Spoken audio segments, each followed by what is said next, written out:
ఉందంటున్నారు పెరిగిన ధరలతో. పెరిగిన ధరలతో కాదు కానీ ఇంతకు ముందులాగా హుషారుగా ఎవరు లేరు. ఎందుకంటారు అసలు వరదల ఎఫెక్ట్ అంటారా? వరదల ఎఫెక్ట్ ఉంది కొద్దిగా, బాగా కొంచెం వెనకబడిపోయి ఉన్నారు జనం. ఓకే, అంటే కొంతమందికి ఏమో పనులు ఉన్నాయని కొంతమంది అంటున్నారు, లేవని అంటున్నారు. ఉన్నాయా లేవా అసలు? అసలు ఎక్కడ పని అనేది చాలా తక్కువ. ఎందుకని ఇసుక దొరకట్లేదా? ఎందుకంటే అది ఇసుక పని. ఇప్పుడు వీళ్ళు ఉన్నారుగా, బిల్డింగ్ మేస్త్రీలు వాళ్ళు ఉన్నారు. కొన్ని చోట్ల ఉంది, కొన్ని చోట్ల అస్సలు దొరకడం లేదు. రెండోది ఏంటంటే పథకాలు లేట్ అవ్వడం వల్ల డబ్బులు లేవు జనం చేతిలో అంటున్నారు. అది అంటున్నారు. ఇంకోటి పథకాలు ఇప్పుడు పండక్కి అన్ని ఇస్తా అన్నారు. ఇంతవరకు సంక్రాంతి కానుక ఏది ఇంతవరకు రాలేదు అంటున్నారు. అది ఎవరికి రాలేదు. 10 మందిని అడిగే 10 మంది రాలేదు అంటున్నారు. రాలేదు, ఎవరికి రాలేదు. మేము ఉండే సింగినారే రాలేదు. మరి ఒకవేళ మనం డబ్బులు ఇచ్చారని ఇటు కట్ చేశారు, వరద బాధితులకి వరద నష్టం ఇచ్చారు. అది అసలు ఇంకోటి చెప్పాలి కదా, ఏదోటి విషయం చెప్పాలా. ఇప్పుడు యూట్యూబ్ లో అట్లా ఏమొస్తుంది మీకు కరెక్ట్ గా మీకు అన్ని వచ్చేస్తున్నాయి. కిట్లు కూడా బయలుదేరిపోయినాయి అంటున్నారు. కిట్లు కూడా వచ్చేస్తాయి, అన్ని వస్తాయి, ఇన్ని వస్తాయి, ఇన్ని కోట్లు ఖర్చు చేయండి, అన్ని కోట్లు ఖర్చు అని చెప్తున్నారు. కానీ ఏది ఏం కనపడుతుంది. ఉగాదికి పోస్ట్ పోన్ చేశారు పథకాలన్నీ కూడా. అదే మరి ఇస్తారంటారా? డబ్బులు లేవంటున్నారు.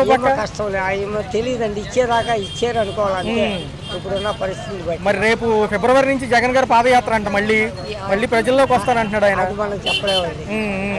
మరి పవన్ కళ్యాణ్ గారి పనితీరు ఎలా ఉంది? ఆయన సినీ రంగం వ్యక్తిగా. ఆయన సినీ రంగాన్ని పక్కన పెట్టి ఈ రాజకీయ పరంగా కొంచెం బాగానే ఉంది ఆయన చేసి. తిరుపతి ఘటన కానీ అవన్నీ ఎలా అనిపించింది, స్పందించిన విధానం? అంతే కదా, మరి బాగానే ఉంది, పర్వాలేదు అంటున్నారు. రోడ్ల వ్యవస్థ ఎలా ఉంది? రోడ్ల వ్యవస్థ ఏదో మరమ్మతులు చేస్తున్నాం అన్నారు. ఏమో అన్నారు, మరి ఓట్లు ఈ పాత అన్ని తీసేస్తారు, కొత్త చేస్తారు అని అంటున్నారు. తెలీదు. అదిని షుగర్ కార్డు ఇస్తున్నారు, ఇవ్వలేదు. అవును, కొత్తగా కార్డులు రేషన్ కార్డు రెడీ అయిపోయినాయి అన్నారు, జనవరికి ఇచ్చేస్తున్నాం అన్నారు. ఏదీ లేదు అసలు. ఓకే, ఎందుకంటే పోస్ట్ పోన్ అయిపోతుంది. ఎందుకు పోస్ట్ పోన్? రెండోది పెన్షన్లు కుదించారంట, కొన్ని పెన్షన్లు కట్ అయిపోయినాయి అన్నారు.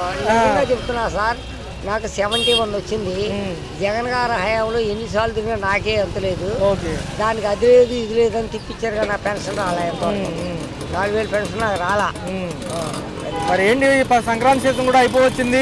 మహిళలకి ఉచిత బస్సు కూడా ఉగాది నుంచి అంటున్నారు. ఉగాది నుంచి అంటున్నారు, అది కూడా అంటున్నారు. మరి ఎప్పుడు ఇది చేస్తారో తెలియదు. పొరుగు రాష్ట్రంలో చూసాక అస్తవ్యస్తంగా అయింది అది. అందుకని ఇలా భయపడుతున్నారు. అన్ని చోట్ల వెళ్ళి మన వాళ్ళు అందరూ వెళ్ళి, మా మినిస్టర్లు వెళ్ళి ఎక్కడెక్కడ పంపించామో అన్ని చూసినాక మేము చేస్తాం. గతంలో 10,000 ఆటో కార్మికులకి ఇచ్చారు, మరి ఇప్పుడు 15,000 ఇవ్వాల్సి ఉంది. మరి ఇప్పుడు ఉచిత బస్సు పెడితే వీళ్ళ పరిస్థితి ఏంటి? కిస్తీలు కట్టగలరా? అదే వచ్చింది, మరి తెలియట్లేదుగా. మరి ఏంటి వాలంటీర్లు కూడా లేదు ఏ విషయం చెప్పడానికి అయినా. మరి వాళ్ళ వ్యవస్థ పక్కన పెట్టారు. వాలంటీర్లు పక్కన పెట్టేశారుగా. వాళ్ళు కూడా మేము జాబ్ ఇస్తామని అంటున్నారు కానీ అది కూడా లేదు బాబు. సో మరి ఎలా ఉండబోతుంది? 4 ఏళ్ళ అభివృద్ధి ఫోకస్ అంటున్నారు, మరి సంక్షేమం గాలికేనా? చెప్పలేమండి, ఏం చెప్తా సార్.